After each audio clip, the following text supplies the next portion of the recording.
shows up. I imagine Jose's probably around somewhere and some of that stuff. So yeah, I traveled to Kansas City, right? So for the conference, and so yeah, Sunday was the day I was driving back home. So it was, you know, it was not a good day to do a hangout. So yeah, I did wind up canceling that one, but yeah. So and I think I figured out the problems I was having. It actually wound up being the cable company. I had to get Comcast out to fix my bandwidth. So I think now the quality of these things should be much better. So I think yeah, the guy came out, and it was one of those things where I was kind of having these intermittent problems, and so I was like, oh, he's going to come out and be like, well, it works now. Sorry, there's nothing I can do, But he pretty much he just walked outside and he looked at some cables outside and he's like, yep, here's the problem. He found a cable that had some damage to it, and so it was over and done with. He ran a new cable, and now it is reliable and money. So I think it's going to be a good experience now. Wow, that is really unusual. I think that may be the first time I've ever heard of anybody calling someone from their internet provider Yeah. that said, here's the problem, and fixed it. Yeah, totally. It's usually an exercise in nonsense. So yeah, I was pretty happy that particular guy came out. It seemed like it was a pretty easy problem actually, but he was cool. So yeah, yeah, I know exactly. I've been telling people for a long time that one of the tenets of my religion is that anytime somebody says Comcast, it must be followed by bastards. So, but the funny thing though is you could pretty much replace their name with almost any other provider's name. Everyone hates their internet provider. Very few people ever seem to be happy. yeah, totally. But I have to admit, it's the bill that I'm paying now is outrageous. I was trying to go the direction of getting rid of cable TV, but instead I wound up kind of doubling down and getting their whole home DVR system and all of that stuff, which I don't use it very much, but the wife and kids do really like it, and actually, it's pretty damn cool. It's neat and it works well, and they've got these voice remotes, and it's awesome. And the remotes are I think it's Bluetooth, or it's whatever it is, right? You don't have to point it at the device, and it doesn't require line of sight, and it kicks ass. I mean, it's really a neat system. So as much as I have hated Comcast for quite a while, they've got some cool shit going on. And it costs way too much. I really don't understand how they can bet. I'm the schmuck that's paying it, so it is what it is. So, but yeah, the kids love it, and the wife loves it, and I and it's cool too, because I mean the cable box now has Netflix, integrated and all of that. So it's like it used to be. Well, now I got to switch to the Xbox to do Netflix, but now it's just right there, and you can search on like the name of a movie or TV show or something, and it just shows you all the options. If Comcast has it on demand, it'll just play it there. If it's available on Netflix, it'll play it from there, and it's just it's all built in, and it is so slick, and I'm absolutely impressed by it. No, that does sound pretty advanced. Yeah, I'm pretty behind the times when it comes to that kind of stuff. I've actually never paid for cable myself. Yeah, that's good. That's the way you should be. Netflix and Amazon Prime subscriptions for a long time, so that's really all you need. Yeah. If it wasn't for the fact that my wife really wants to watch live sports, I think it would be pretty easy to make the case that that's the way it should be. But that's the one thing that still has sway, Yeah, I think the cable companies have been holding on to that one with a very tight grip for that reason. Yeah, totally. Especially with I mean, it is in our nature, right? That we must see the combatants, in the arena doing battle. It's not to the death, but I was thinking about this yesterday. So I was playing basketball, right? And this kid that I like him a lot. He's actually a really neat guy. But he totally lost his shit, right? So somebody called him for traveling, and he, and I thought it was kind of a silly call, but he just absolutely lost it. And I wanted to tell him, in the grand scheme of things, what's the big deal? But I think sports activate something in us, right? It feels like survival, right? I think that there is this evolutionary kind of a context where the battle, that our survival depends on it, and that we must triumph in this thing, or else, we'll either be enslaved by the opposing tribe, or, or we're not going to get the resources that we need, and that there's something very important about winning these physical competitions. And I think that's why it's such a big damn deal when something goes the wrong way in sports. And so, I think there's an element of that too when we kind of align ourselves with the tribe, right? Instead of being the participant, we watch, these gladiators that are in the arena on our behalf, right? They are our army in the competition. And I don't know, that's kind of my theory, is that we lose our shit because it matters to us more than it should. That actually makes a lot of sense. I know you listen to Tim Ferriss sometimes, and I don't know if you heard this episode, but he had this. I guess he was a psychologist on who had worked with a lot of professional athletes, Oh yeah. and he was just telling a story about this guy. I think it was on the Seattle Seahawks. Just losing it, and I can kind of understand though too. You get in that zone where you're you're so amped up for the performance you have to deliver that day, and you have to give it everything you have to compete at that level. Yeah. And it's so hard, I'm sure, to come down at that point and realize at the end of the day, hey, this is just a game, when Yeah. you're so far into it like that. Yeah, yeah. I did listen to that one. I think it was just like yesterday that I listened to that one, because I'm actually, the at last I checked, I was just over 100 episodes in my podcast, the feeds that I have subscribed, and that's down a long way. I've unsubscribed a few and gotten down, so I'm a few weeks behind. I'm catching up, but yeah, that one I just got to yesterday, so that one's very fresh in my mind, listening to him. And yeah, he's associated with Coach Carroll from the Seahawks, and all of that stuff. So yeah, that's exactly.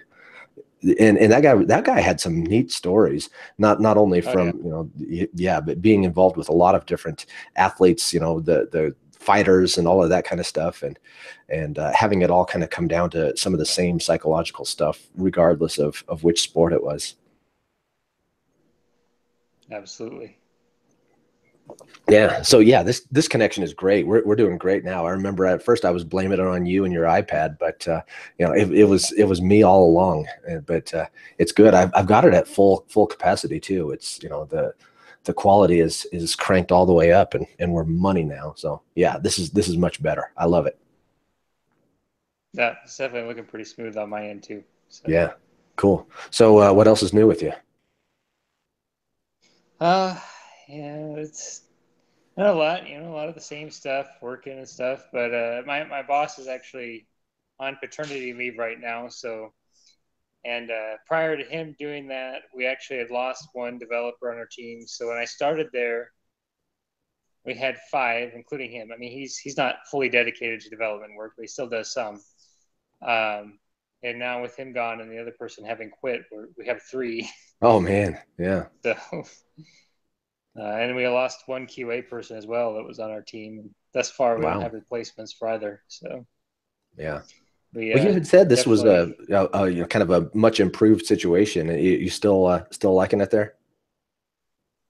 Uh, I am. I mean, I love the logistics of it still. Not having that commute, Oh yeah, the newness of it, is worn off a little bit. That's inevitable. yeah. I guess I kind of Um, ask because it seems like, if a lot of people are going all, and I mean, obviously paternity leave has nothing to do with it, but it kind of sounds like there might be some reasons that there is some loss of some people too. I don't see any trend there. Yeah, No, as far as yeah, yeah, the the one person who left for very personal reasons. hmm, At least as far as she said. So yeah, yeah. Where there's it didn't smoke, there's didn't not get too fresh necessarily in my head. fire. Yeah. Yeah. Yeah, cool. So So paternity leave, that's cool. That's I think that's a policy that's starting to grow more and more, in different companies. Is it is it pretty extensive, the paternity? You know what I mean?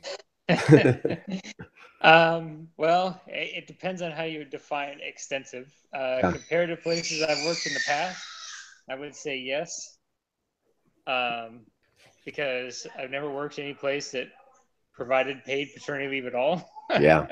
Yeah. So this company does 2 weeks.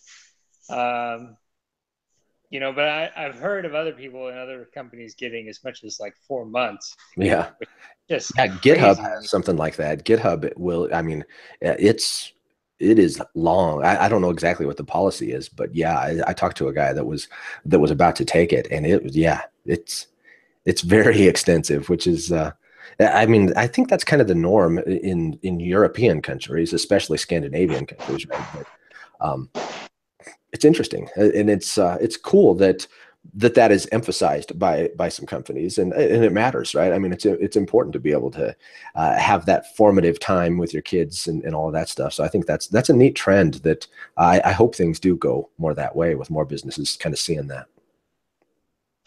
Yeah, I totally agree. Having like I was really lucky when my daughter was born because the manager I had at the time was just a really generous, nice guy.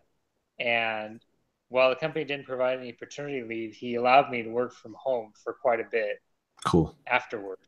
So Yeah. that worked out really well for me.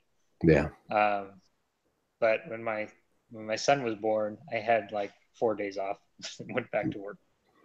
Yeah, I took some vacation with each of my kids, right? But I mean that's what it was. Yeah.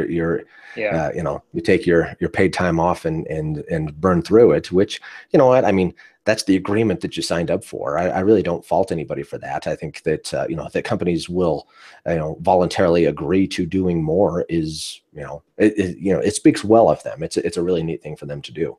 So, I'm not in favor of legislating requirements for it or anything like that. But, it's great when companies recognize that. And I think, employees realize that employers who do that are nice places to work, and they will probably attract some top-notch talent by doing that. Not that GitHub needs that, right? I mean, they already, you know, a lot of people want to work there, but yeah, cool nonetheless. So good stuff. So it does Yeah, create a it kind of would be a, that. I'm sorry. Oh, did I lose you? Oh, no, you're still there. Yeah, yeah. I mean, from their perspective, they're paying you not to work, so that's Oh yeah, totally. they still have to earn money, right? Yeah.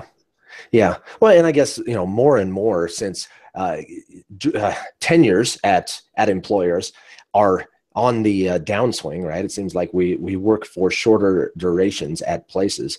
Making that kind of investment in a relationship with you, it probably makes a lot less sense in an environment where, you're not going to be there for years. But I don't know, because they really are. I mean, it's a big deal. It costs them a lot to pay you for not being in the office and not working.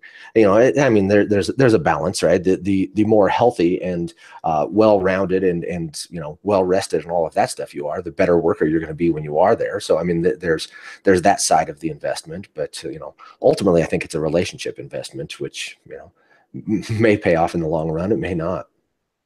Yeah. Man. So I like it anyway. It's cool. And but it does, besides putting a burden on the business, right? You're experiencing it now, right? The people that are left behind that need to pick up the slack, there's a cost there too. There is, but I wouldn't fault him for it in the least, right?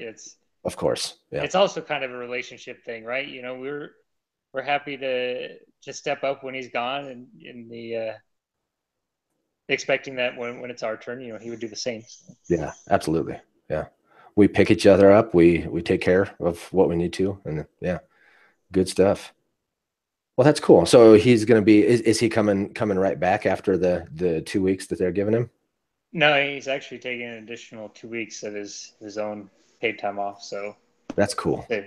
yeah, he's gone for a good while, but Yeah. Yeah, I think it's all right. 2 weeks is probably pretty reasonable. I mean, that probably strikes a good balance. The 4 months is, I mean, that's a hell of a lot. All right. And but that strikes a pretty good balance that when you couple the 2 weeks with some vacation, you get a pretty good extent of being able to be out and balancing that with the needs of the business and coming back and lending a hand to the people that you've left behind and all that stuff. So there's arguments for a lot of different approaches to it, but that sounds like a pretty nice way to deal with it. Yeah. Cool. Yeah. So also in the meantime, I've been catching up on a few of your podcasts. You had some really interesting episodes. I enjoyed that one with Terrence McGee, I believe his name was. Terrence is awesome. Yeah. One of the coolest failure stories I think you've had on your podcast.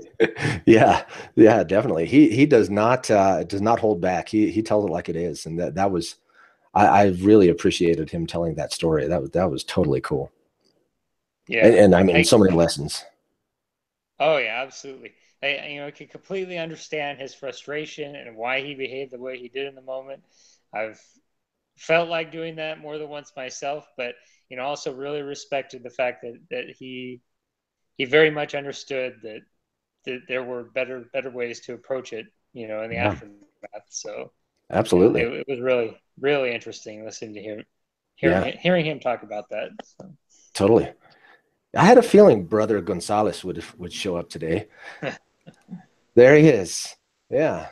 What's up, Jose? Can you hear me? Yeah, hear you good. Yep. Can you hear me good? Oh yeah. Okay, and I see you good too. Come again? And I see you well as well. Oh, okay. Yeah. Good. Yeah, it must be the new mascara. So, thank you for the compliment. Yeah. So, good afternoon, boys and girls. How are you today? Awesome, man. Yeah. Sorry. The reason I'm asking is because my other earphones, they died. I was running the other day. The Bluetooth. The speaker went off. I had to scramble to find work, and it looks like it works fine. You hear me? Yeah. You it seems that your bandwidth is not fully awesome, right? Your audio does kind of we lose some fidelity every now and then, but let's see how it goes for a bit. It sucks. It basically sucks, right? Yeah. He was trying to say it more kindly than that. I know. Yeah. If it's a problem, I can kick down the quality of the call, and that might preserve enough bandwidth to make the audio at least work. So before you jumped on, Jose, Noah and I were talking about the Terrence McGee episode. Did you listen to that one? Oh yeah, and I forgot to comment about it. It was I liked it.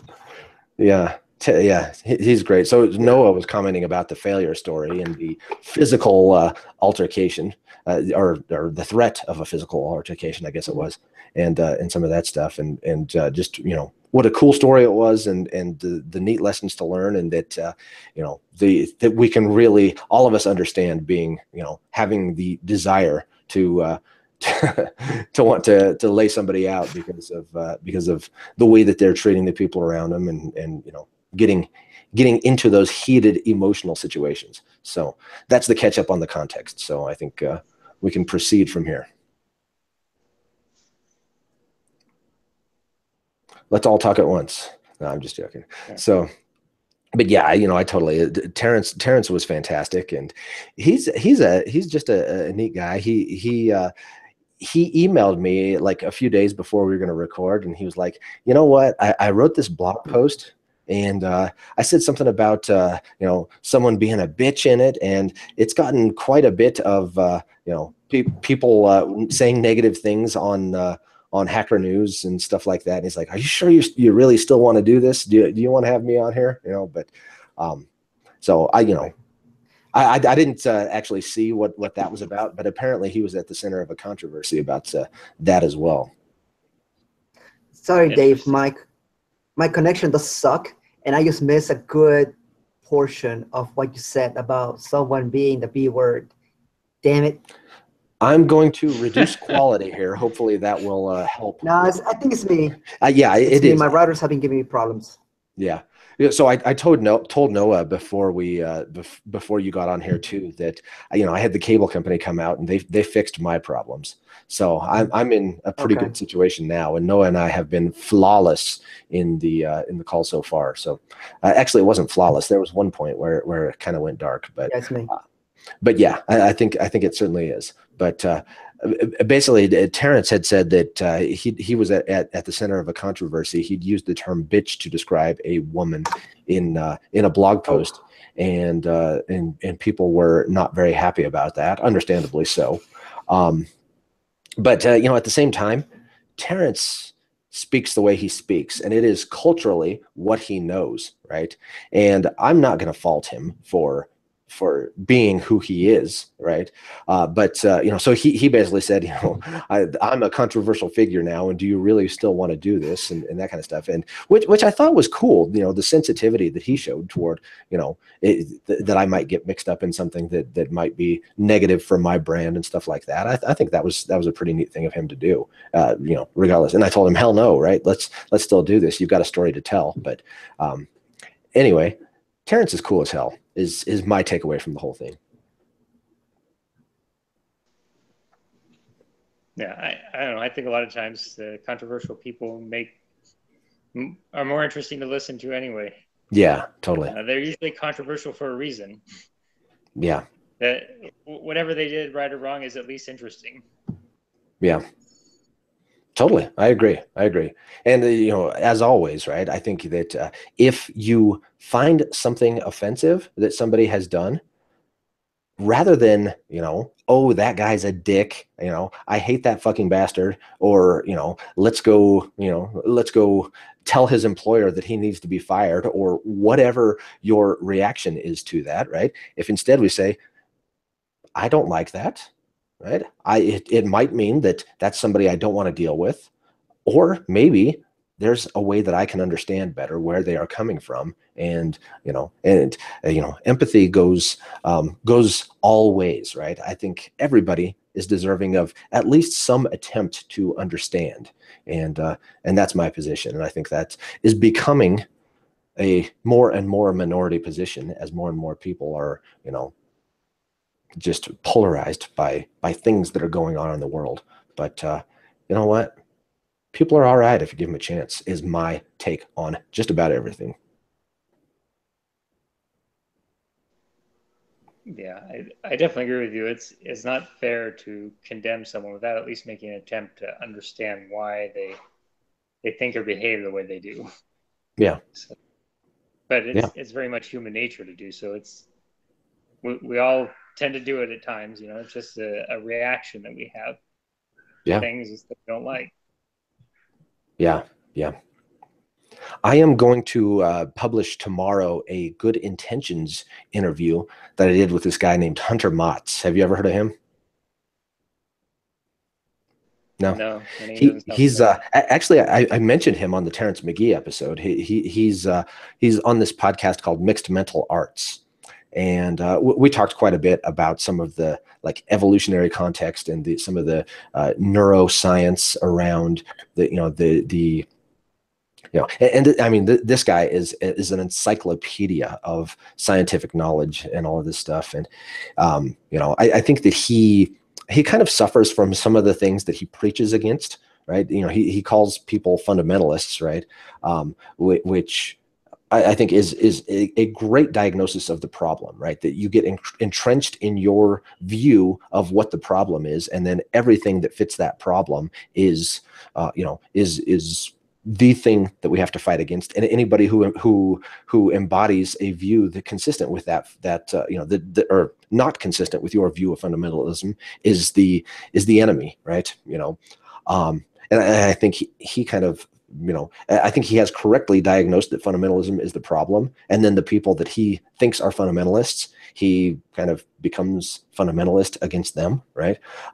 But despite that, it was cool. It was a neat conversation. So, but yeah, I mean, it is absolutely natural to vilify, right? To demonize, and it's unfortunate. Yeah. You called it a good intentions interview. Is that a particular type of interview, or is that the title of the episode, or what is that? So I thought that you were in on some of the conversations that I had about this. I guess I've the context on who's been in what conversations. Jose, I know, was there when we were talking about that. I created this other podcast called the Good Intentions Podcast, where the idea is, so it's my other podcast where I will talk about the things that I will not talk about with Developer on Fire. Some of those things. So I'm expressing some of my unpopular opinions. I'm emphasizing the whole need for, let's not be dicks to each other, right? Ultimately. And that person that you call a dick, they probably call you that too, and they probably have some good reasons for it. Right? And there's a better way, right? And can we civilly disagree with one another? And if we can get there, then then we don't, if we can get past this whole, you're a Nazi, you're KKK, just because you have a different perspective, then, then I mean, that's the biggest problem that we have in the world today. That is the fundamental problem, right? Fundamentalists. And so, I guess I'm a fundamentalist in that respect too, but so that's the gist, is that this other podcast, and this will be episode 3 that's going out tomorrow. So, 4 if you count episode 0 as but that's episode 0 was basically, hey, I'm Dave. This is what I'm trying to do. And here's what it is. No, that's really neat. I am really impressed by the fact that you have found time in your schedule to create another podcast. Yeah, it's well, yeah, and I've been kind of intending to do one a week on these, and I haven't lived up to that yet. Part of that is schedule pressure. Part of that is it's hard to get people to come on this thing, especially well, I've asked a lot of people who have known names to come on it, which is hard anyway. And it's easy to find email addresses for developers because GitHub just makes it so easy, right? They either, by default, your email address is public, and even if not, I can look at your commit history, right? The events on the GitHub API, and your email address is associated with those commits, and so it's so easy to find email addresses for developers. Not quite as easy for people who are not, who don't have GitHub accounts. So it's been a little bit hard to get people to come on, and I think that's going to get easier as it grows a little bit, and I think it will. I basically tweeted once about it from my Railyard account, saying, hey, I'm doing this thing. I'm not going to mention it again here because it's completely out of bounds of what is related to my developer persona and Developer on Fire.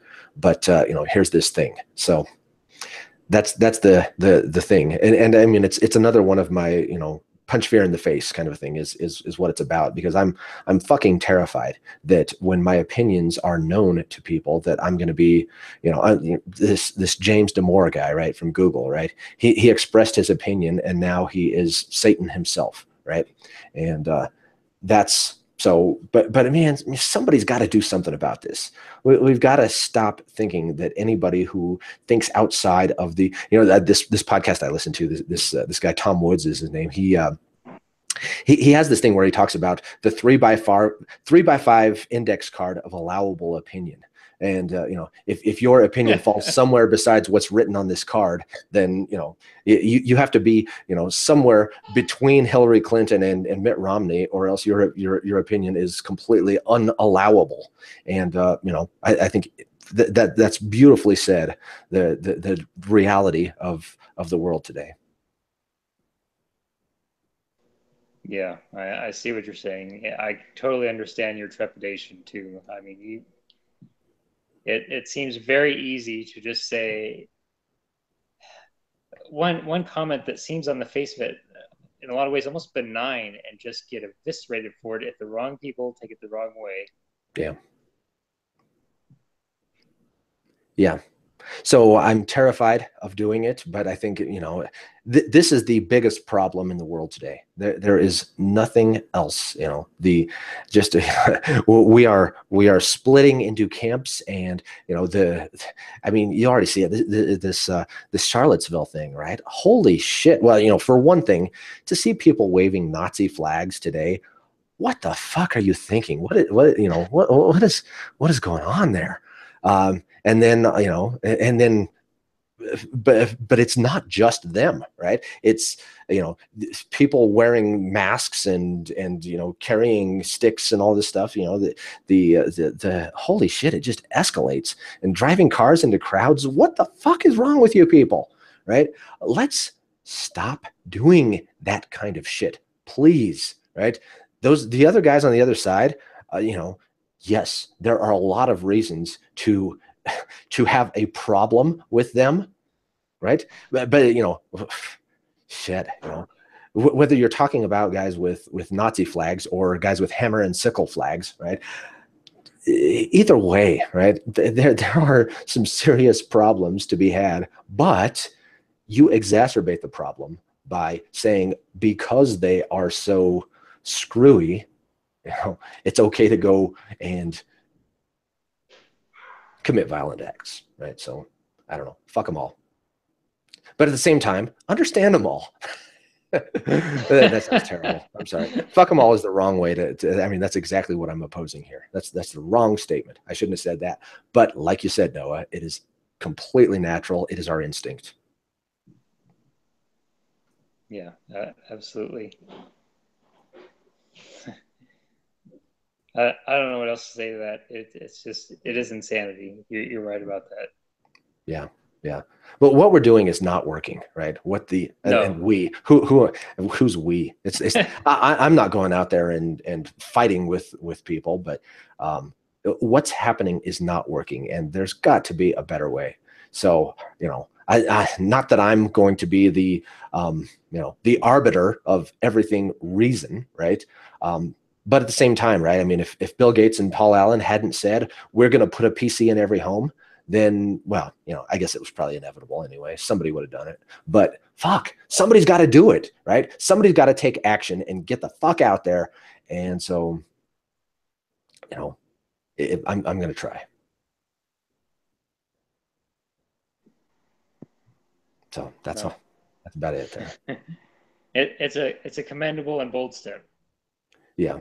It might be suicide, right? It might be a torpedo to everything I've built up with Developer on Fire, but I hope not. I hope that it's a building of something else in addition to this thing, and that it'll contribute something. I hope so too. Yeah. Anyway, I've been saying a lot of F-bombs, and little ears might be able to hear that. I'm sorry for that. That's okay. I'll stop that. I wouldn't worry about it. Yeah. I'm not I won't go there. I was going to say something, but I probably should keep it to myself. Speaking of being bold and outspoken. Yeah. It's hard. It's hard to speak your mind when you see people getting demolished for speaking their mind. And it's I mean, that's exactly what that memo said, right? That that there is an echo chamber, a culture of you're not allowed to say things, and proven, right? I mean, the response to the thing is exactly what he was talking about. Yeah, it reminds me a lot of Larry Summers. I don't know if you're familiar with. I know I've heard that name. I'm not placing it though. So he was actually considered at one point to be chairman of the Federal Reserve. And ultimately, in the weight of everything he had done in his entire career, it essentially came down to one talk he had given. I want to say it was at Harvard, but I can't remember for sure. But anyway, he was basically asked to say something controversial. And he did. in essence. And it cost him his future political career. That's wild. You know, I think it comes down to giving people the benefit of the doubt, right? Can't you do that? Can't we just do it? But I guess in a lot of cases we just can't. I don't know. yeah. Yeah, I think what he had ended up talking about was statistically the statistic differences in variation for intelligence tests between men and women, and he was just citing statistical data, and that was very unwelcome for some people. Boy, yeah, it's sad. It is. I mean, not too different from what Damore was talking about, right? You know, and you know, I think there are arguments against what Damore stated, right? And those can be made without demonization, but apparently they can't. Yeah. And I mean, when I read his statement, and I immediately what came to the mind, of course, is this is just his side of it as well. Yeah. It sounded like he was being very careful to try to be as objective as possible about it as he could, but you know, at the same time, he's definitely feeling that he's a victim here. Yeah. So I'm sure there's another side to it, but still, it was a very astounding story nonetheless. Yeah. Yeah. Well, I don't think he necessarily stated that he's a victim. I mean, he clearly has his position at Google, but I think he did say that, or did point out that there may be, you know, victims in this thing that we are not necessarily seeing. And that was the other thing too, is that he didn't make any bold, you know, this is the way it is kinds of claims, right? He said this may be a contributor to such and such, right? You know, and some of that stuff, which, you know, kind of hedging a little bit. And I suspect that, you know, in a private conversation, he might state things a little bit more strongly than he did in that document, but nonetheless, right? I mean, it's I don't know.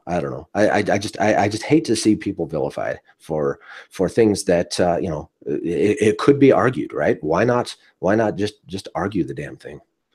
But you know, it's also when people take something like that as he is saying that women can't be coders, which I don't think he said at all, right? But when you take it that way, well, okay, there's an emotional reaction to that for sure, right? And, and you know, if he did say that, I would agree that, you know, hell no, that's wrong, right? There, you know, women, lots of women are wonderful at software and have a lot to offer, and you know, no reason, you know, is it possible that the difference in the numbers of men and women involved in software is well, I think there are lots of reasons for it, and you know, the relative merits of it, right? You know, I think to say it's not all sexism, that stands to reason, right? And there are probably a lot of reasons, but you know, who knows, right? I have no idea. If I said that I had a full understanding on why there's a difference, I think that would be the height of hubris, right?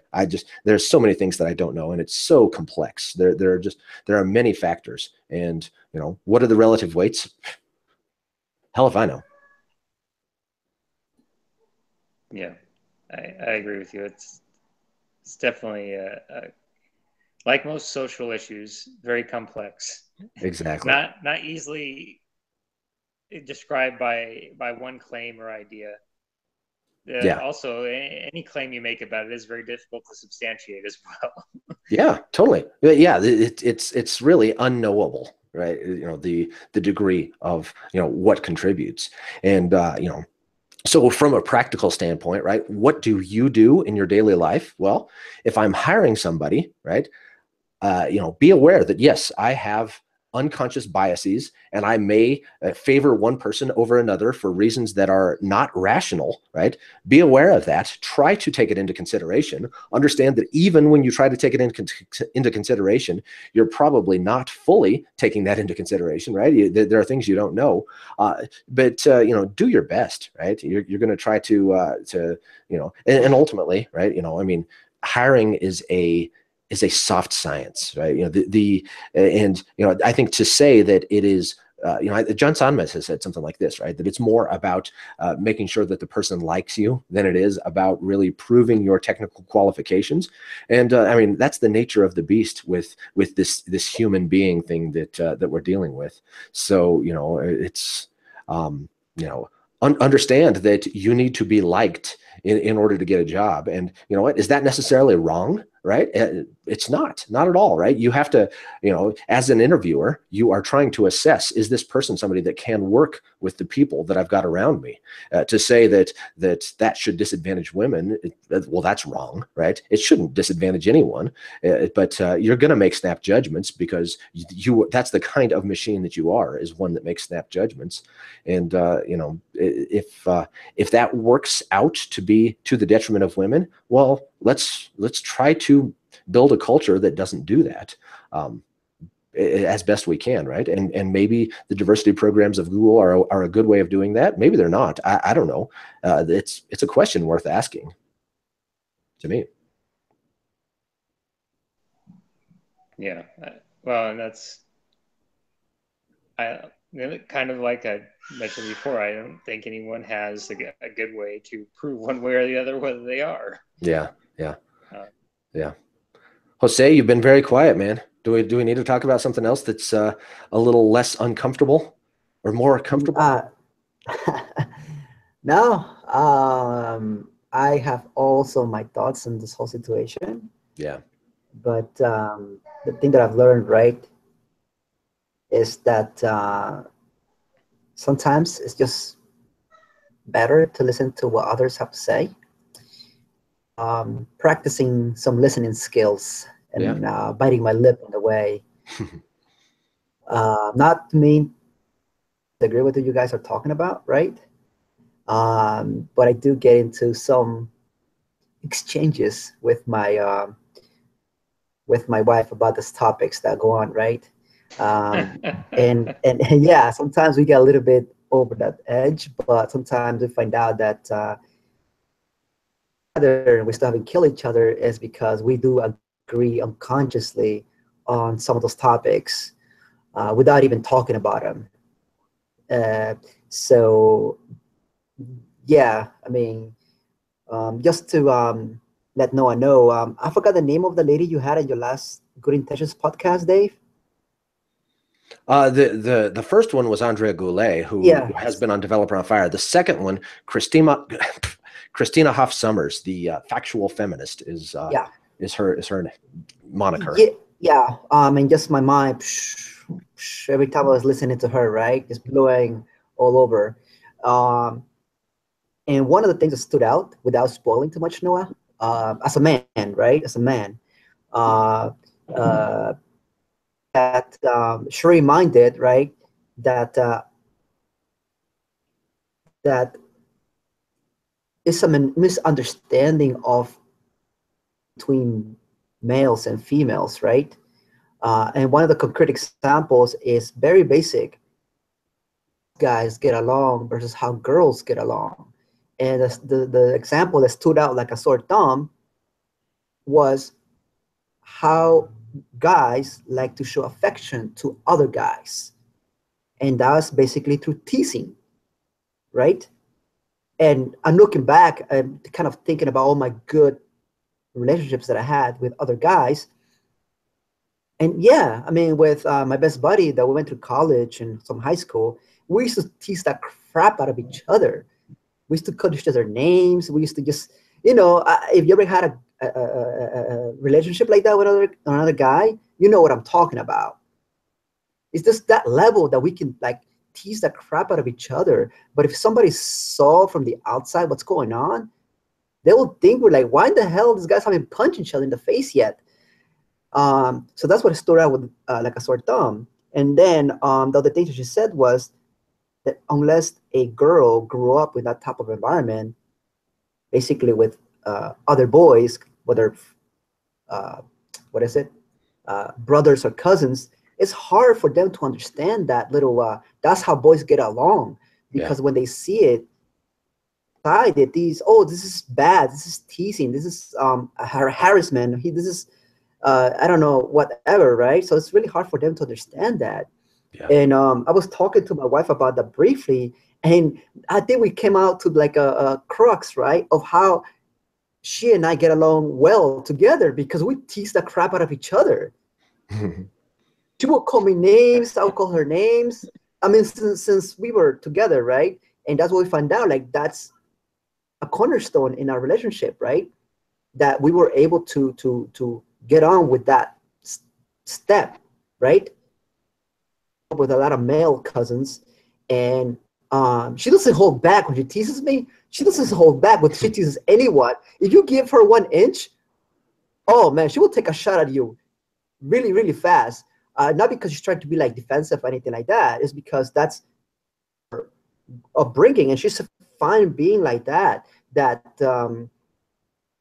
like, hey, if you're gonna take shots at me, I hope I can take shots back at you, and I hope you, as a male, it's not or thinking like, what the hell? You're a girl. You're not supposed to do that.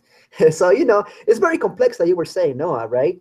And I think we found a little cornerstone of why our relationship has worked and not kill each other for far too long. When people said, "How are you guys together, anyways?"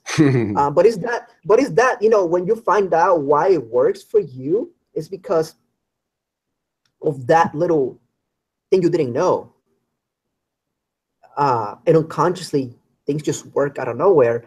But that's because people they just mesh well like that. Yeah. I don't know if I'm making any sense now, but basically that's what stood out from her topic, from her conversation. I mean, from the many things that you guys talked about. And I was like, oh crap. And I told, hey honey, I think I know why we haven't killed each other in this Yeah. 14 years. And let's use that to our advantage. And yeah, no, until this day, I mean, she calls me names, I call her names, and I tease her and she teases me back. Like she calls me like I'm her eye candy. And I'm like, wait a minute, whoa. This is it's supposed to be the other way around. She's like, so go running. Like, and sometimes she's Yeah, like, she's hey, I'm got planning. brothers. She got brothers, right? Yeah. No, Yeah. no, she has brothers, but they're too little. But she grew up with her cousins. Yeah. Yeah. Like all male cousins, and she was the only girl around. Like she had no female cousins at all. Yeah. Yeah. So that's why she's like, yeah, I don't like go running. I don't want you to have a man butt. I'm like, oh, That's cool. Yeah, I mean that's why I call you a midget, right? We jab at each other, and it is a form of affection, and yeah, all of that stuff, right? And you can call me an old fart, and whatever else. But yeah, totally, man. That's right. And have you ever seen this cartoon? There's a cartoon where it like shows the women are there together, right? There's 3 women together, and like the one's leaving, and the other 2 are like, bye, sweetie, love you, and all that stuff. And then the next one is that now that she's gone, they're like, oh, she's such a bitch, right? I know, what she's just all of these negative things. And then it shows the guys they're like, hey, douchebag, right? And then the guy walks away, and he's like, oh man, that guy's all right. I like him a lot, right? And that's totally yeah. The fact that the funny.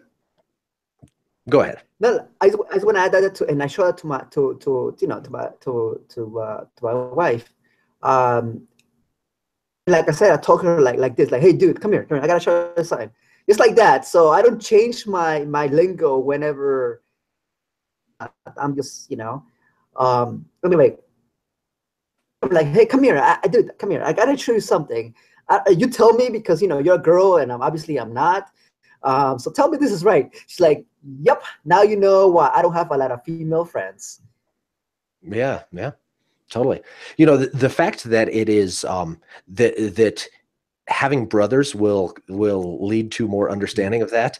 It kind of points toward it's not necessarily biological, right? That this is more kind of a learned behavior or cultural kind of a thing, though that's not absolute, right? I mean, there may be an evolutionary biological component to it. I don't know, that we have evolved that the man has to be more tough and resilient, and this is a form of building that up. Those kinds of things. Who knows, right? I don't know what the things are, but the fact is that is a characteristic of the way that we relate to each other, and understanding that makes us better. Like Noah said, I will go with Noah's answer. Yeah, it's complicated, really, really fast. it gets super complicated. Just think about it. If you are having problems with your significant other, now you're adding another world from somewhere else. You don't even know them. They're not even open-minded sometimes. And now you have to deal with that. Yeah. Things into perspective, right? I mean, I don't know about you guys, but I've been here trying to do this thing for 14 years. Idea how to deal with my significant other at times. So it's like, I'm like, sometimes I joke around with her, but sometimes I'm real and serious. I'm like, you know what? I gave up trying to understand girls. And she's like, well, you should have given up a long time ago. Yeah. But that's what I'm trying to say, right? This is not simple. And we were trying to narrow it down to like simple terms and terminology and upbringing and incorrectness and all this junk. It's just like, you're not doing yourself a favor, especially with political correctness that I already think spoke about this. Yeah. And it's further complicated by the fact that every single one of us is an individual, right? We can paint with these broad brushes. And then there's your wife who is, you know, more like a man in some ways than a woman, right? You know, not saying that she's more like a man, right? You know, in some ways, of course, right? But, you know, yeah, everybody's different. And, you know, these things are a continuum. And maybe the peaks for genders wind up in different places. But, you know, man, it's complicated, just like you said, Noah. And yeah, it's I keep coming back to the term that Ted Neward used on the show, hubris, right? It is hubris to say that you have a complete understanding and that you know, you can't deviate from my understanding. So, dudes, yeah. I do need to get off here within the next minute or two because going to the water park with the family here in just a bit. So I can't overrun too much over the hour here. But actually, this might be kind of a good place to leave it. What other thoughts do you have before we part? I was just gonna say one more thing. I'll try to make it quick. I think you hit on something else there in terms of people being individuals. And because they're individuals and because it's complicated, I think for that reason, these kinds of things tend to be best addressed at the smallest level possible. Meaning you can't have some kind of global policy on how all of this should work and apply it to everybody everywhere and expect it to work. Yeah. Amen.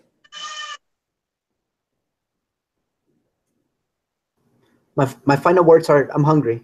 I like that too. That's good. Yeah. Sorry, guys. Like I said, life is already serious as it is, and I'm trying to be less serious. You know, every mind is its own world, and right now my mind is saying, "Dude, let's eat something. We're starving as hell." And yeah, I'm gonna eat nothing healthy, nothing good. Just to let you guys know, I'm gonna eat a freaking fat, big burger that has like jalapenos in there, and like cheese. And I just found out that I have some beer in the fridge. So yeah, I'll have some of that. Nice. Because tomorrow, and watch some football games or probably continue watching The Defenders. I don't know if you guys watch any of that stuff. The Defenders on Netflix. Marvel. Oh. No? The Defenders? No, sorry. I'm not so big on comic book stuff. I mean, I like some of that stuff. I still haven't seen Wonder Woman, and I really do want to see that. But really, it was pretty good. Wonder Woman was pretty good. I liked it. But yeah, so basically, that's basically what my mind is right now thinking. I can be thinking interesting stuff all the time, man. What the heck is wrong with this world? Or at least I play one on TV. You guys expect me to think about smart stuff all the time? No. Sometimes I think about food. Take some time away. And enjoy beer. Yourself. Yes, live. Hell yes, I am. You too, man. You too. Yeah. Enjoy your afternoon with the family. Yeah. Enjoy your break from the goofy religion.